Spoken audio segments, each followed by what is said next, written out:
Alright, welcome back.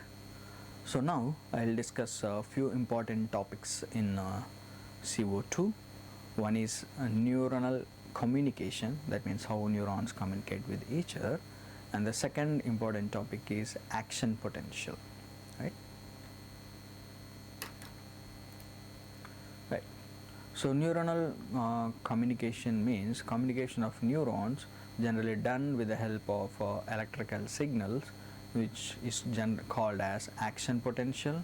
So action potentials are based on the movement of ions between inside and outside the axon, as well as throughout the membrane of the neuronal cell. So when an action potential occurs, a molecular message is sent to the neighboring neuron. I'll explain about this. So neuronal signals are generally called as electrochemical signaling because the signaling is done with the help of electrically charged molecules called ions, specifically sodium ions and potassium ions. Even case of calcium ions and chloride ions are used in the neuronal signaling. Sodium and potassium are the ions which are having one positive charge on its surface, whereas calcium has two positive charges and chloride ions have one negative charge. Right. So few important terminologies which we need to remember before we understand the action potential.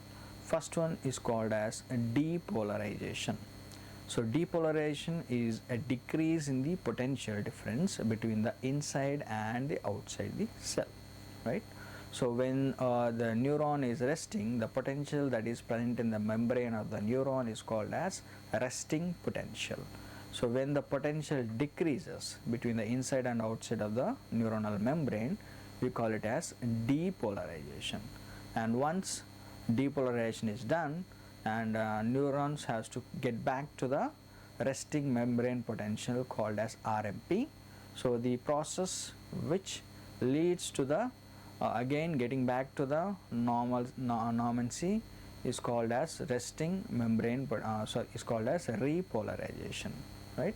So depolarization generally spike up, you can see, and repolarization will be a spike down, so that it will come back to the normal membrane potential. And hyperpolarization, it's an increase in the potential difference between the inside and outside is called as hyperpolarization. And overshoot, and when the inside of the cell become very positive due to the reversal of the membrane potential, this is called as overshoot condition, right?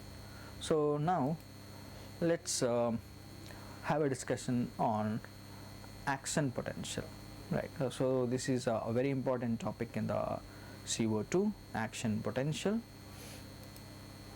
So if you have a look at this picture, so this is the neuronal cell, this is the cell body, this is the axon, and these are the dendrites, and these are the axon terminals, and then the nerve signal is moving from the head to the, you can call it as tail or the axon terminal, and then it will move on to the next neuron, right?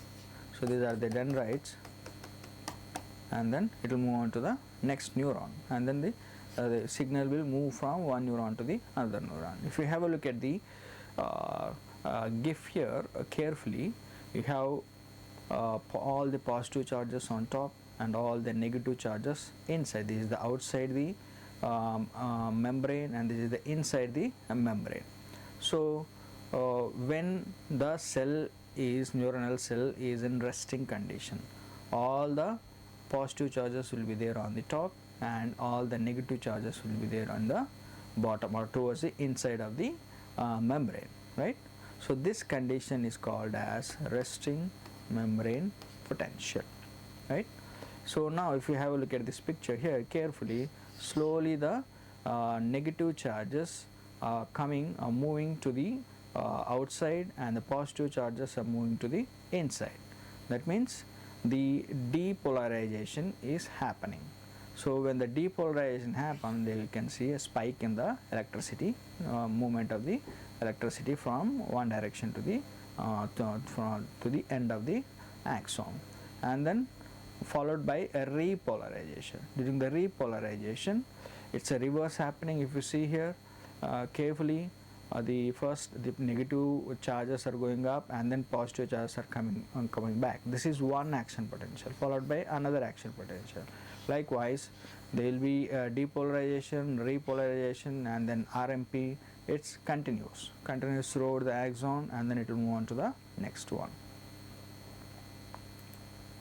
So this is the graph which shows resting membrane potential is generally at a minus 70 millivolts, and a depolarization condition, it can go till plus 30 millivolts, and repolarization, it will get back to the actually it's go a little down the minus 70, and then it will go back to the minus 70 condition. This is called resting membrane potential, and this one is depolarization, and this one is because of repolarization.